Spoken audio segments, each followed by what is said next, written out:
जी, सुकांत प्रधान जी कह रहे हैं कि मैंने इस व्यवस्था को जाना समझा। मुझे लगता है कि दुनिया में कोई भी समस्या नहीं रहेगी, जीवन खुशहाली से भर जाएगा। जी हाँ, बिल्कुल बिल्कुल।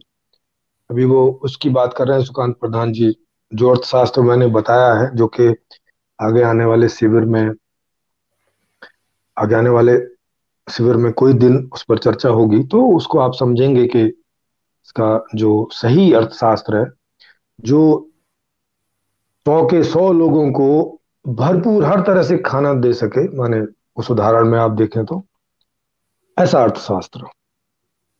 फिर संविधान में लिखने का कोई मतलब है कि भाई सबको सारी सुख सुविधाओं में जीने का अधिकार है, तब कोई उसका मतलब होता है। अभी तो कोई मतलब नहीं है, है ना। जैसे हर आदमी को वोट देने का अधिकार है ना। लेकिन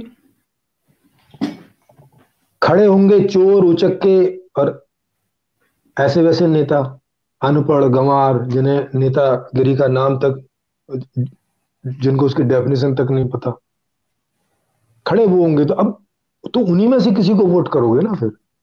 मजबूर है जनता के, उन्हीं में से किसी को वोट करेगी, जो भी खड़े हैं। जो खड़े ही नहीं है उसको तो वोट दिया नहीं जा सकता ना। वहां कोई ऐसा कॉलम नहीं होता कि भाई मैं इस आदमी को वोट देना चाहता हूँ जो खड़ा नहीं है इलेक्शन में। वो तो ऐसा तो हो नहीं सकता।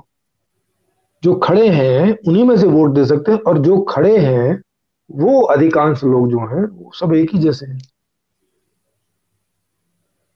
एक ही जैसे हैं।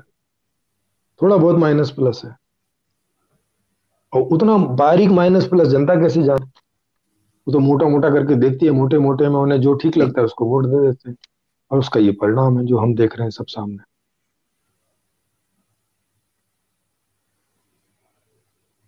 तो नहीं तो क्या होगा कि ये एक दूसरे पे आरोपित किए जाएंगे, जैसे पिछले 70 साल से हम क्या देख रहे हैं। 70 साल के पहले तो अंग्रेजों पे आरोप था, उसके पहले मुसलमानों पे आरोप था, उसके पहले कोई आरोप लगाता नहीं है क्योंकि उतने पुराने इतिहास में जाता नहीं है। गरीबी तो तब भी थी। तो ये गरीबी जो है, जितना भी हमारे पास इतिहास है पीछे का, पीछे से गरीबी गरीबी चली आ रही है। तो उन पर आरोप लगा के तो ये गरीबी दूर होती नहीं ना। जैसे मोदी जी बोल देते हैं कि भाई नेहरू की वजह से ये सारी समस्याएं हैं, अब ऐसा बोल देने से तो कोई समस्या दूर हो नहीं जाती, है ना। ये कोई समाधान तो है नहीं, क्योंकि अब तो नेहरू एग्जिस्ट भी नहीं करते। तो अब उस बारे में तो कुछ नहीं किया जा सकता, वो तो जो हो चुका वो तो हो चुका। अब हम क्या करते हैं इससे या तो समाधान होगा या तो नहीं होगा। तो माने अब हम जो हैं तो हम ही कारण है ना अब तो। हम चाहें तो कर लें, ना चाहे तो ना करें। अच्छा, चाहते सभी हैं, लेकिन करें क्या। उसके लिए कोई समाधान तो होना चाहिए पहले। तो समाधान नहीं था अब तक किसी के भी पास। तो अब मैंने संपूर्ण समाधान नामक किताब लिख के संपूर्ण समाधान दे दिया है। तो अब जितने लोग भी इसको जान समझ रहे हैं, जिनको लग रहा है कि ये ठीक है, तो अब उन सबका काम हो जाता है कि अब वो इसको और उन लोगों तक पहुंचाने का प्रयास करें जिनके पास नहीं पहुंचा है, ताकि मेजोरिटी में बाद में सब लोग ये तय कर पाए कि भाई इस संपूर्ण समाधान को लाना है या यही गरीबी वाला ही अर्थशास्त्र और गरीबी वाला ही पूरे सिस्टम जो है बना के रखना है। और इसी में हम एक दूसरे का कत्लेआम और एक दूसरे को गाली गलौज मारपीट, और कभी रोजगार की समस्या, कभी पानी की समस्या, कभी बिजली की समस्या, कभी सड़क की समस्या, कभी नियमों की, मतलब काले काले कारण काले कानूनों की समस्या, कभी ये समस्या कभी वो समस्या, इसमें जीना है। क्योंकि अभी तक तो विकल्प ही नहीं था, तो अब तक तो मजबूर थी जनता कि वो क्या चुने। लेकिन अब ये विकल्प के रूप में है, तो अब इसे चाहेगी तो जनता चुन लेगी। और जैसा हम सब लोग जानते ही हैं, जनता तो चाहती ही है अच्छे विकल्प को चुने, क्योंकि वो हर बार अपनी तरफ से अच्छा ही विकल्प चुनती है। जो भी विकल्प मौजूद होते हैं उनमें से जितने विकल्पों की उनको जानकारी है, तो जनता तो चुन ही लेगी। लेकिन अब जनता तो तब चुनेगी जब ये उन तक पहुंचे। तो अब जिन जिन तक ये पहुंच चुका है, अब ये उनका काम है कि वो इन्हें और अपने आगे फॉरवर्ड करें, अपने आगे पहुंचाएं। इसे समझने के लिए चर्चा करें, यहाँ चर्चा चलती रहती है। समझाने के लिए दूसरों को भी चर्चा करें उनके साथ, अगर आप कर सकते हैं। नहीं कर सकते तो उन्हें चर्चा के लिए यहाँ ऊपर किसी के साथ फॉरवर्ड कर दें। बहुत सारे वीडियोज हैं चर्चा के, वो फॉरवर्ड कर दें।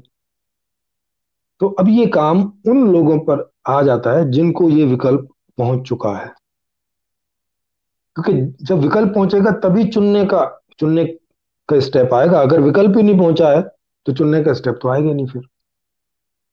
अगर ऐसे दो विकल्प है ना कि भाई ये चुनना है कि ये चुनना है, तो फिर आदमी उनमें कंपेयर करके देखता है ये बढ़िया है कि ये बढ़िया है। तो जो सा उसको बढ़िया लगता है वो उसको चुन लेता है, उसके लिए वोट डाल देता है। दोनों विकल्प लगभग एक जैसे रहते हैं तो कभी कंफ्यूज होता है और फिर किसी को भी वोट डाल देता है। अब बात भी है, अगर एकदम मिलते जुलते हैं तो फिर क्या चुनना है, कोई भी चुन लो एक ही जैसे। उसमें ज्यादा दिमाग नहीं लगाता फिर वो। तो ये सारी चीजें करके हैं। तो अब ये देखें कि अब अगर किन्हीं को ऐसा समझ में आ रहा है कि नहीं भाई, मूल कारण ये नहीं हो सकता जो आप बता रहे हैं, मूल कारण तो मोदी जी हैं, मूल कारण तो मनमोहन जी हैं, मूल कारण तो सोनिया जी हैं, मूल कारण तो राहुल जी हैं, मूल कारण तो अटल बिहारी जी थे, मूल कारण तो नेहरू जी थे, या मूल कारण तो जनता है। क्या लोग बोलते हैं कि भाई जनता जब तक बुद्धिमान नहीं हो जाएगी, जनता जब तक इतनी अवेयर नहीं हो जाएगी कि अच्छे नेताओं को ही नेता बना के चुने। अरे भाई, लोग तो अच्छे नेताओं को तब चुनेंगे ना जब अच्छे नेता वहां खड़े हों, अच्छा नेता का कुछ वो कुछ बताए कि मैं क्यों अच्छा हूं। अभी जो अच्छाई अपने बारे में बताते हैं नेता लोग, उसी आधार पर चुने जाते हैं। तो जनता तो चुन सकती है, इससे ज्यादा कुछ नहीं कर सकती। और चुन भी किन को सकती है? जो विकल्प में है। विकल्प के बाहर तो चुन नहीं सकती, क्योंकि सारे अच्छे लोग तो बोलते हैं कि राजनीति तो कीचड़ है, वो तो जाते ही नहीं उसमें। जब वो जाते ही नहीं तो उनको चुनेंगे कैसे? और उनको ये कीचड़ क्यों लगता है? क्योंकि उनके पास कोई सोल्यूशन नहीं है। जिन्हें आप अच्छे लोग बोल रहे हैं, ईमानदार अच्छे, उनके पास कोई सोल्यूशन नहीं, तभी तो उन्हें ये कीचड़ लग रहा है। उनका अगर उनके पास सोल्यूशन होता तब तो उसको लेके वो हाजिर हो जाते ना, विकल्प के तौर पे। उनके पास विकल्प नहीं है।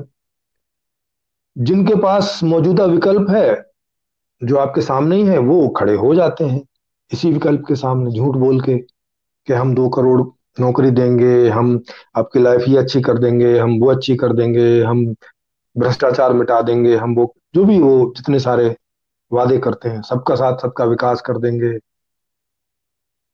वो कोई भी हो, वो कांग्रेस हो, बीजेपी हो, सपा हो, बसपा हो, सब वादे करते हैं, एक से एक बढ़ के वादे करते हैं। राहुल जी ने जो है उसमें वादा किया पिछले वाले इलेक्शन में कि वो सबको एटलीस्ट 12,000 की इनकम फिक्स, मतलब सुनिश्चित करेंगे। कि जैसे किसी की 6,000 की इनकम है तो उसको 6,000 भारत सरकार की तरफ से दिया जाएगा, तो 12,000 हो जाएगा। भाई मिनिमम जो वेज है वो सबकी इनकम हो इतनी करेंगे, लेकिन कैसे करेंगे, कहाँ से लाएंगे, क्या होगा? और इलेक्शन के जस्ट हफ्ते 2 हफ्ते पहले अनाउंस करते हैं, तो लोगों को भी समझने का मौका नहीं रहता भाई क्या कह रहे हो, कैसे पूरा करोगे, क्या करोगे, दूसरी स्कीमें रोक दोगे क्या, पैसा तो है नहीं है, कहाँ से लाओगे, कैसे करोगे? उनके पास कोई ढंग के कुछ संतुष्टिपूर्ण जवाब नहीं थे, तो इसलिए लोगों ने उसको नकार दिया। क्योंकि आप बोलो कि मैं हर आदमी को 10 करोड़ रुपए दे दूंगा, लोग पूछेंगे तो ना कहाँ से दे दोगे भाई। हाँ, 1,000 2,000 की बात करें तो लोग ऐसे थोड़ा विश्वास कर लेते हैं। जैसे मोदी जी ने कहा कि भाई मैं 6,000 रुपये साल में दूंगा, महीने में तो नहीं, साल में दूंगा, वो भी केवल किसानों को, सबको नहीं, मजदूरों को नहीं, किसानों को। तो लोगों ने मान लिया कि ठीक है भाई, 6 तो दे ही सकते हैं, तो कुछ ज्यादा नहीं, वो भी 2-2 हजार की किस्तों में, एक साथ नहीं। और वो भी तेल के रेट बढ़ा के उसमें से लेके और उन्हीं को वापस दे दिया, डीजल के रेट बढ़ा के। अभी किसान लोग बोल ही रहे हैं कि 6,000 तो देते हैं, मगर 6,000 तो डीजल मतलब जुताई में चले जाते हैं। जो जो ट्रैक्टर वाला जुताई करता है वो डीजल से करता है, तो उसने अपने रेट बढ़ा रखे हैं। और कभी थोड़े बहुत रेट कम भी होते हैं डीजल के, जैसे इन्होंने अभी 5-10 रुपए कम किए, लेकिन ट्रैक्टर वाला अपना रेट कम नहीं करता, क्योंकि जो रेट एक बार बढ़ गए सो बढ़ गए, कम नहीं होते। तो इसका जो थोड़ा बहुत फायदा होगा वो ट्रैक्टर वाले को होगा, किसानों को नहीं होता उतना। तो कहने या उनको होगा जिनके अपने ट्रैक्टर हैं, मतलब बड़े किसान। तो अब आप मुझे बताइए कि जब तक ये अर्थशास्त्र अपनाया हुआ है देश के लेवल पर, तब तक कैसे 90% लोग भी अमीर हो सकते हैं? कैसे वो अच्छी जिंदगी जी सकते हैं? संभव ही नहीं है।